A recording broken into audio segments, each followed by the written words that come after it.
What's up everybody, welcome back to my channel. My name is Marcus, I go by OT Picks. Today we are going to be reviewing betting spots and opportunities and predictions I like for UFC Winnipeg. I will not be going throughout the whole card just because I simply don't know everybody on this card. To be honest, there's a lot of random Canadians on this card and I know I should be representing, but I just don't have time to go do film on a bunch of random guys. But what I will be doing is giving spots so you guys can make money. Speaking of making money, let's look at last week's wins.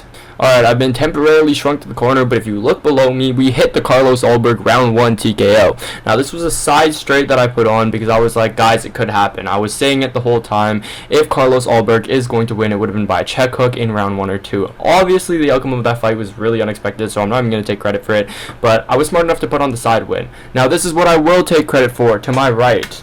Now, Taco Padilla is obviously the fight that we're kind of concerned about here because he did draw in the end. Luckily on my sports book, on PointsBet, they kind of just gave me the win anyway, so I'll take it. And if you guys want to join Sportsbook, my link will be down in the description below. Now, the main parlay for the week, which I showed at the end of last video, if you watched to the end, Tatiana Suarez, Kevin Holland, and Aaron Pico. For the most part, aside from the first round of Tatiana Suarez, this was an absolute lock here. And for plus 338, that's some pretty good odds, guys. So my goal is basically going to be to find like a pretty safe lock that you guys can bet on this week. Let's get right into the predictions, guys. Mike Malott versus Gilbert Burns, and I know what a lot of you guys are thinking. This seems like kind of a layup fight for our boy Mike over here, and my roommate actually used to train with Mike, so like I have a pretty big bias to want to go towards Mike Malott, okay? But here's the thing that I have to think about. Gilbert Burns does have some seriously good leg kicks, which can be good against Mike's style, because, you know, he's going to keep that sort of high guard. He's going to have a good textbook striking, but what Mike can do is also close the distance and kind of hop in with that hook, do a hop-in hook, right? He's going to be proficient on the feet. He can absolutely knock out Gilbert Burns. He's going to be just as good on the ground, and this is something that I haven't seen a lot of people agree with, right? Like, I've seen people say that Gilbert's going to absolutely maul him on the ground, being the Brazilian here, and I think that a lot of people think that there's going to be some crazy, you know, Gilbert Burns masterclass from a vet, which I just don't think is going to happen, and the reason I don't think that's going to happen is because Mike almost always has a very good game plan going into whoever he's fighting, and we have seen him be beat by guys like Neil Magny, I know, but one thing that people always forget about in this sport is style makes fights, and we have a style like Mike Malott's, which is very grounded and always trying to make the right decision and do everything in a very safe textbook sort of way, right? You have a guy who's going to lose way less than how much he wins, right? Even if that's by decision. And that's obviously reflected by his record.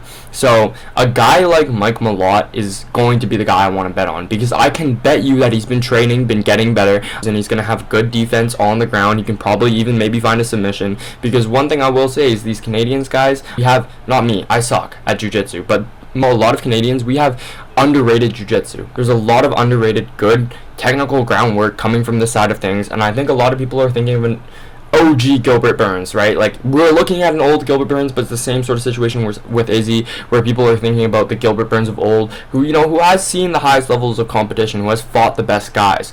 I just think he's a little too old at this point in time, and I don't know if he's going to be able to do everything that it takes to beat Mike. And I think Mike could finish him, yes, but I do think it'll go to a decision, and if that happens, they'll happily give it to Mike. They're trying to push him as, you know, quote-unquote, the next GSP. You can see why people are taking that Gilbert Burns side, especially as how the line is with how wide of an underdog he is, right? But with this side, if you want my honest opinion, like, who do I think is going to win? Probably Mike Malott. That's what I think is going to happen. Would I put him in any parlays? You know, probably not. I probably wouldn't put Mike in any parlays, just because of how wide that line is. If you were to put him in any parlays, I would like to specify maybe for it to go decision or sub, right? But because he's so well-rounded, again, it's difficult to bet on a guy like Mike Malott when the line is just that wide. Ladies and gentlemen, it is that time of the year, and no, I'm not talking about Easter. Charles Jourdain has come out for the yearly Canadian card. I didn't just be biased and choose the Jourdain side, even though I am going to go with Jourdain. I'm going to explain why. Kyler Phillips is a guy who looks absolutely amazing. He looks like David Martinez and Kyoji Horiguchi combined for that first round. And then after that first round, he turns into a complete bag of chips that has honestly zero energy, zero stamina, and he becomes someone who has a lot of will to survive but very little will to win. It's almost set up for Jourdain to win. Kyler, when he gets in trouble on the feet, will like to shoot a double. He'll like to try to get to that body lock, and what Jourdain's gonna do is he's gonna do what he does best, which is that guillotine submission, right? What we're going to see is when Kyler is in danger, he's going to look to shoot the double, he's going to look to get the body lock, and Jourdain's going to do what he does 4 out of his last 5 fights, which is this, and he's going to shoot the guillotine. Now, they say guillotines do not work in MMA, but Charles Jourdain is proof that guillotines work in MMA, okay, guys? This is a guy who, I will note, has never been finished, right? He's never been knocked out, he's never been submitted before, and he has a serious will to survive, but he usually loses those 2 almost last third round, right? He's going to burn out, and then he's kind of just working to survive. But I don't like Kyler's odds in this. Where does he really win where this fight goes, right? Maybe he can edge out a part of the first round just because of how hot he starts, right? Even though he doesn't have the reach advantage in this matchup, right? I still like him. His timing's going to beat speed every time.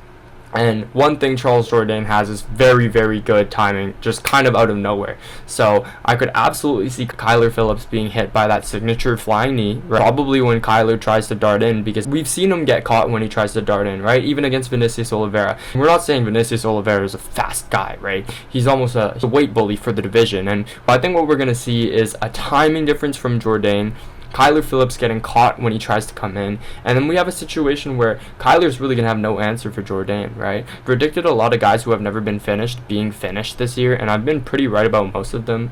For example, I predicted Dan Ige getting finished. He's never been finished, right? So I think this is another one of those situations. I can't see Kyler Phillips really going into those late rounds with Jourdain with the gas tank, and I mean, Jourdain is a killer. We've seen him be down rounds before, come back and get the knockout victory. So he's not a guy who's just going to give up in there. So I have to go with Charles Jourdain here. And I think it's going to be a round 2 submission. I think Kyler Phillips finds himself in the guillotine somehow. Even if he gets knocked down first, he'll probably find himself in that guillotine. With the line being as tight as it is, I really like this Jourdain side of things here. Just a side note about Jourdain is he starts his fights very nervous, right? Those first 2 minutes, it almost looks like he's not supposed to be in there. He's like running back, playing defensive, throwing a couple strikes, very jittery, very, very nervous, right? He kind of almost needs to get hit a little bit first just for that switch to click to be like, hey, I'm fighting now. But as soon as he survives those first sort of 2 minutes, like, we've seen him be hurt. We've seen him almost get submitted before. Against Burgos, he almost locks in that rear naked choke. Jourdain's down while near dying, and then it kind of clicks in his head like, boom, this is a fight now, right? We're out of the gym. And once he starts really letting those hands go and just feeling comfortable in the octagon, being able to throw those knees, I don't see there being much that Kyler Phillips can do. Alright guys, for this next fight, hot take, I actually do like Jai Herbert, but I'm taking Mandel Nallo, and I don't think it's going to be particularly close, to be honest. Nallo's going to be like probably just as fast. He's stronger, right? He's got good forward pressure, and what we're gonna want to see from Nallo is gonna be similar to how Ilia Topuria knocked out Jai Herbert. And I love a guy like Jai Herbert, okay? Y'all see me, I'm lanky and I'm lanky as fuck, long arms, right? I like playing the distance, you know. I like distance fighters. I love the O'Malley's of the world, and I like how Jai Herbert fights, right? I like his kicks, and I think if anything kind of counters that boxing like forward pressure style, it's gonna be somebody who has really, really great rangy kicks and kind of knows how to play like that other distance game, because you have the boxing distance game where you're able to move in close and you're able to slip, get out of the pocket, cut angles, stuff like that, and you have a whole nother distance game where you guys are bouncing here and like he can get from here to here in like 2 seconds, and he can throw a kick and then throw another kick, and those two sort of different games of distance is something that sometimes when people who are really boxing heavy or kickboxing heavy or unaware of that sort of distance, like the in and out darting distance, it can, you know, they can get caught. But in this case with Mandel Nallo, I don't think that's going to be the case, and I think we're going to see him pressure the guy who has chin issues, catch up to him and put his lights out. I'm going to say round 1, round 2 knockout for our boy Mandel Nallo, and I think Jai Herbert is a little too old now, so give me Mandel Nallo, round 1, round 2 knockout. If it goes to decision, I still think it's going to favor Nallo. Like I said early on this card, they're going to, you know, throw a lot of decision wins to the Canadians here, so we're riding with the boy. Choose the Vicious. Jasmine.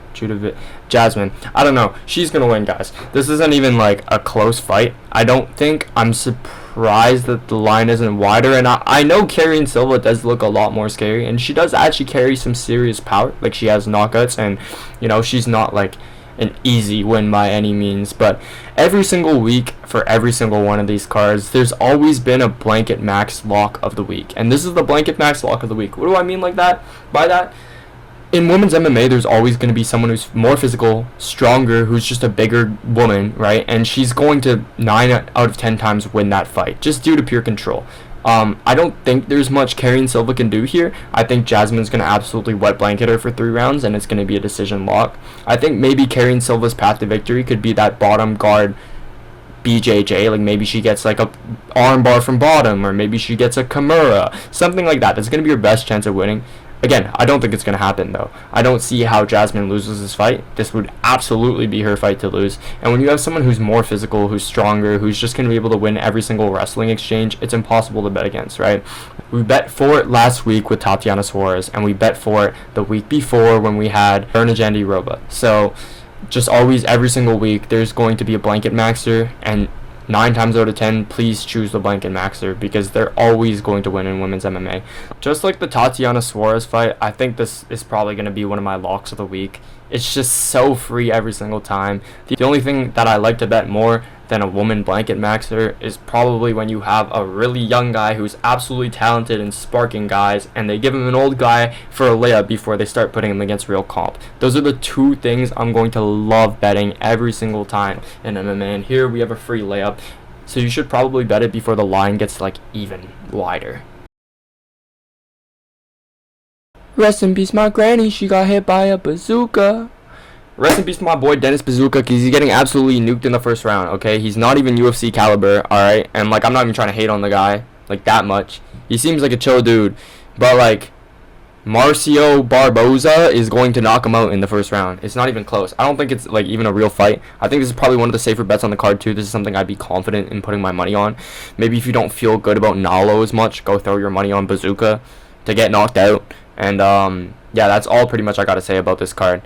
This would be a crazy upset if he somehow lost this, but I see a round 1 knockout, round 2 at the latest, and rest in peace my granny, she got hit by a bazooka. Next we have Siraj against Yannis, and this at first glance I thought was an absolute lock, right? I wanted to really pick Siraj, especially just because he's from my hometown of Vancouver, British Columbia. Again, bias, right?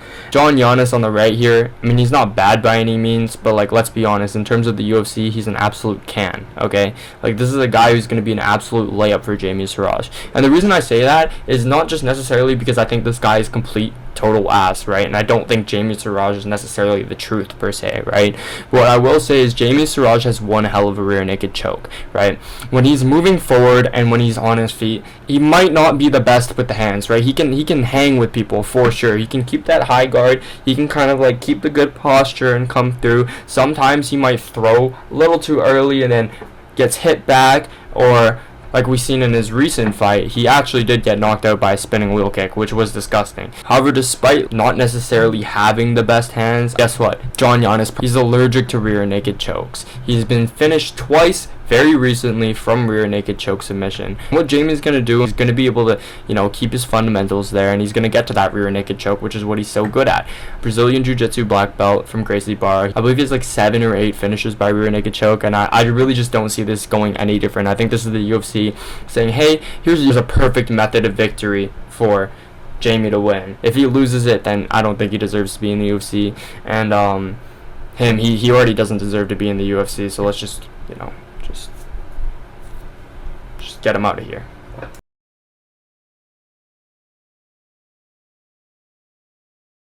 Following up with the Jamie train, we are absolutely going to take Jamie Lynn Horth for decision here, because I just don't see how JJ Aldrich is going to win this fight. Genuinely, I just don't see it, right?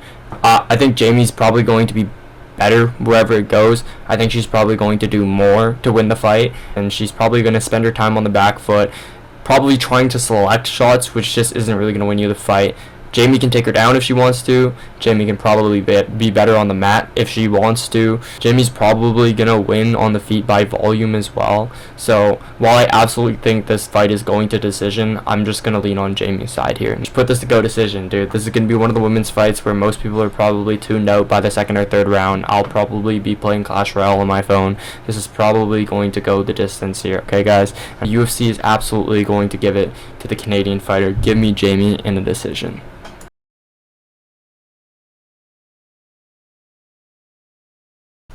Three fighters I absolutely love this card are going to be Mendel, Nallo, Jasmine Jourdain, and our boy over here, Jourdain. And here's why. These three are, one, going to give you a pretty nice parlay for odds if you were to put them all in three. I just have a hard time seeing any of these guys lose, right? Nallo, it's really going to be his fight to lose. If he's able to, not play the distance game with Jai Herbert and get into the spots he wants, trap Jai against the cage, we're basically going to see Jai done exactly how Ilya did him, right? Jasmine, probably one of the biggest locks of the card in my opinion. She's going to just have that wrestling advantage, and I think it's going to be very, very difficult for, the majority of women in her division to do anything against that, to be honest. And this fight is not going to be any different. Jourdain, he just has the style to perfectly counter Kyler Phillips in this fight. Now, you could absolutely do methods. I could absolutely see, a Nallo round 1-2 knockout prop. I could see a Jourdain decision or sub. And then I could see an Jourdain, knockout or sub for it to not go the distance. And even if Jourdain goes to the decision, again, that Canadian bias to fall back on is going to be so good. The judges are going to throw them fights this week, okay? So these three I really like. I also really like Jamie Siraj, but that one's going to be hard because it could kind of be a trap. If you're going to bet Jamie Siraj, maybe that specific method, do sub flat out, right? I think he can absolutely get that rear naked choke. But in terms of what I like, this is what I like this week. Okay, just ignore Miss Jasmine Jourdain below us right now. She's just here for good luck, okay, guys? But this is what's going to be the official bets for the week. I am a strong believer that research makes great videos and great reads. And right now on the left, we have our beautiful long shot, Jamie Siraj by submission, okay? This guy's got 7 rear naked chokes under his belt. And the guy he's fighting, Yannis, has 2 losses to rear naked choke. Both submission, only submission losses he's had are to rear naked choke. So, I mean, like, it's just a perfect layup for him, right? And I know a lot of people are saying to avoid Jamie Siraj here, especially because he's been chinned before and whatnot. But guys, this is a long shot here. Now, what you can replace this leg for is a Charles Jourdain sub, because I guarantee you, even if he knees Kyler Phillips, if he's anywhere close to finishing Kyler Phillips, he's gonna somehow still find that guillotine just because he's a guillotine farmer, okay? It doesn't matter if he clocks him and he's out cold. We're going to see an Alexa Grasso type of thing where all of a sudden Charles Jourdain has a guillotine again, okay?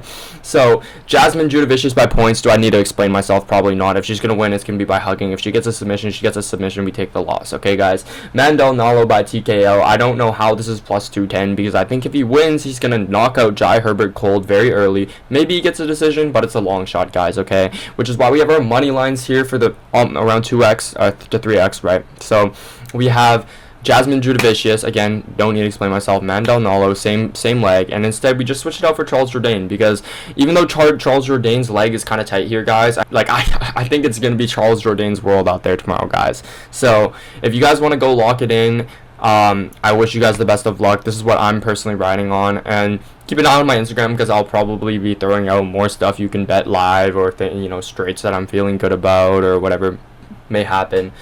But if you got into the end of the video, I appreciate you guys very much for my second video. I know it's getting posted late. I know a lot of people aren't going to see this before the fight, so at this point it's more proof. I'm going to work to try to get those videos out earlier, especially coming into summer after my exam season where I'm going to have less to do. But guys, I mean, over here on the winning side, things are great, okay? We've literally not lost a single event. We've just been making money since, like, Lerone Murphy, I think. Like, I literally don't even know the last time I lost at this point. So, feeling good about this, and I will catch you guys in the next video.